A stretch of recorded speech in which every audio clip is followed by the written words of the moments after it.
Saving function and propensity to save. What is saving? The part of income or disposable income which is not spent on consumption is called saving, and it is symbolized with S, and the formula is S is equals to Y minus C. Here S is saving, Y is income, and C is consumption. So when you deduct consumption from income, then you will get saving. And saving function, the relationship between the level of saving and level of income is saving function, and also called propensity to save. S is equals to F into Y. Here S is saving, F is function, and Y is income.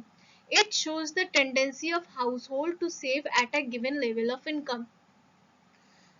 So अगर आपकी income है 5000, अगर 5000 में से आप consume कर रहे हैं या स्पेंड कर रहे हैं 4000, तो 1000 जो रिमेनिंग अमाउंट है that will be your saving. And जो इनकम और सेविंग के बीच का जो रिलेशनशिप है उसे हम सेविंग फंक्शन कहते हैं. इसको हम S is equals to F into Y से सिंबलाइज करते हैं, और ये हमारी हाउस होल्ड की टेंडेंसी बताता है कि जैसे हमारा जो लेवल ऑफ इनकम है पहले 5 था, फिर 10 हुआ, 10 से इंक्रीज 20,000 हो गया. So at different level of income the tendency of household. For example आपकी मम्मी है, आपके फादर की कितनी भी इनकम हो, चाहे वो कम हो ज्यादा हो, हर सिचुएशन में वो सेव कर लेती है. That is the tendency to save.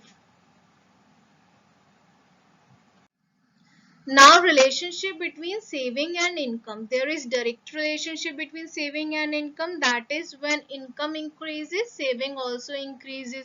अगर 5 से 6,000 रुपए तनख्वाह बढ़ी है तो आपके पास सेविंग करने के लिए पैसे भी बढ़े हैं, आप सेव भी ज्यादा कर पाते हैं. और इसमें क्या होता है, सेव तभी कर पाएंगे जब आप कंजम्पशन कम करेंगे.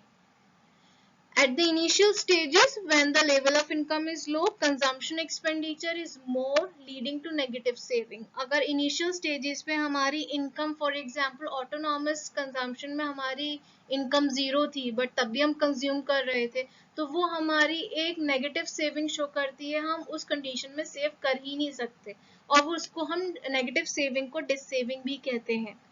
At later stages when the level of income gradually increases, अगर आपकी जो level of income increase हो रही है from 5 to 6, 6 to 10, 10 to 20, 20 and so on, तो आपका जो consumption level है, as income is increasing, consumption level is also increasing but by a lesser amount.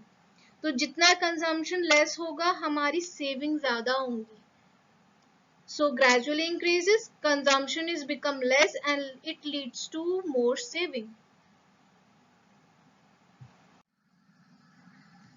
Saving function, propensity to save is classified into two categories, just like the propensity to consumption, average propensity to save and marginal propensity to save. Average propensity to save is the ratio of total saving to total income. It is the part of income which is saved. अगर आपने कोई भी normal अपनी personal income में से कुछ भी save किया है तो वो आपकी एवरेज प्रोपेंसिटी टू सेव होती है. इसमें हम टोटल सेविंग को डिवाइड करते हैं टोटल इनकम से, और एपीएस हमेशा जब ही नेगेटिव होता है जब हमारी कंजम्पशन एक्सपेंडिचर हमारी इनकम से ज्यादा हो. जैसे ऑटोनॉमस कंजम्पशन में होता है, हमारी इनकम जीरो होती है बट कंजम्पशन हमारा कितना भी हो सकता है. इनकम जीरो और कंजम्पशन ज्यादा, it means APS become negative. Average propensity to save become negative in that condition. It is also a condition of dissaving. Next is marginal propensity to save. It is the ratio of change in saving to the change in income. So it is the additional income which is saved. हमारी जो additional income है 5 से 6,000 रुपए अगर income बढ़ रही है तो हमारे पास saving के भी option increase हो रहे हैं. तो MPS is delta S divided by delta Y. Change in saving will be divided by change in income. When MPS is zero, when marginal propensity to save is zero, it means no saving, dissaving की situation है. यानी कि हमारी जितनी भी additional income अगर increase हो रही है मगर हम उसे पूरा का पूरा कंज्यूम कर रहे हैं. फॉर एग्जाम्पल मेरी 5 से 10,000 इंक्रीज हुई थी सैलरी, एंड जो मेरी 10,000 इंक्रीमेंट है, 5,000 जो इंक्रीमेंट है, I am spending whole amount on purchase. मैं उसको कंज्यूम कर रही हूँ, उसको परचेज, कोई भी गुड्स एंड सर्विसेज परचेज करने में उसको यूज कर रही हूँ. इट मीन्स मेरे पास सेविंग के लिए कोई भी अमाउंट रिमेन नहीं रहता है. That is when MPS is equals to 0. And the another situation is when MPS is equals to 1. It means additional income is saved. It means in additional income जितनी भी आपकी increase हो रही है, जो भी हमारी 5000 additional income है, हम उसको save कर रहे हैं, ना कि हम उसको कंजम्पशन करके. So the value of MPS is always lie in between 0 to 1. Relationship between consumption and saving function. There is a Siamese twins relationship between consumption and saving. That is, the part of income which is not consumed is saved, and the part of income that is not saved is consumed. तो जाहिर सी बात है कि अगर हमारी particular income है, अगर income को हम कंज्यूम नहीं कर रहे हैं तो रिमेनिंग इनकम हम सेव कर लेंगे, अगर सेव नहीं कर रहे हैं तो हम उसे कंज्यूम कर लेंगे. इस रिलेशनशिप को हम दो तरह से एक्सप्लेन करते हैं. APC plus APS is equals to 1 and MPC plus MPS is equals to 1. तो जब कंजम्पशन और सेविंग को ऐड करेंगे it will be equal to unity.